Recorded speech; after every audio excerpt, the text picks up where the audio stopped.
tvarkos. Tai aišku, svarbiausia, kad baudžiat ir baudžiat. O ką pats padarėt, kad mes būtumėm kitokie? Nieko. Nieko. Nekenčiu jūsų. Darykit, kaip jums patinka. Smerkite, bauskite. Meskite iš mokyklos. Sudė. Pabūk. Nuostabu, nepakaituok. Sustok. Akimirką žiūrėjau. Ką tu ten murmė panosim? Nieko. Gėk. Pauskas. 8 klasės skaičiau. O jūs ką neskaitėt? Gaila. Labai gaila. Kuo tau gaila, tu save žiūrėki. Savęs geriau pasigailėk. O aš nieko nesigailiu. Man patinka kvailiokų negalvoju. Ir man nesvarbu, apie ką tu man užkalkė žmogeliukų protą. Nu, supratau. Tu ką čia? Man taikai apie užkalkėjimą, proto. O kodėlgi ne? Beje, jei neklystu. Jūs irgi buvote šios menų gimnazijos mokinys. O, na, buvau. Ir kas iš to? Nieko. Tik ruošdamas vieną projektą. Šį bitą. Ir apie jūs. Radau mokyklos archyvose.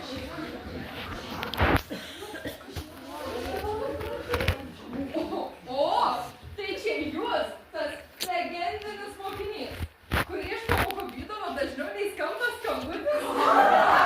Citatai iš mokytojų, ar daug klausimų, ar mažai tylos. Čia jau ne charakteris, čia gyvenimo būdas.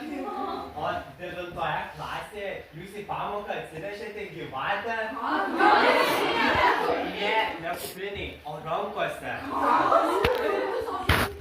O paaiškinimas panašus, kad biologija būtų gyvesnė.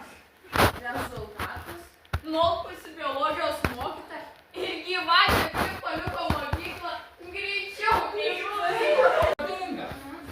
11 klasė. Mokyklos šventė. Svečiai iš ministerijos. Viskas rimta. Ir tada jūs. Jūs pakeičiat mokyklos himno žodžius? Visi dainuoja apie šaltas klases ir keistas draudimus. Ką jūs? Administracija suprato tik po antro pasmelio. O pudridžiai patvirtino, antikvarinis laikrodis koridoriuje. Jūs darbas. Išardė. O pasiaiškinime parašyta. Norėjau sužinoti, kas atsitinka, kai sustoja laikas. Dar vienas gilgamešas.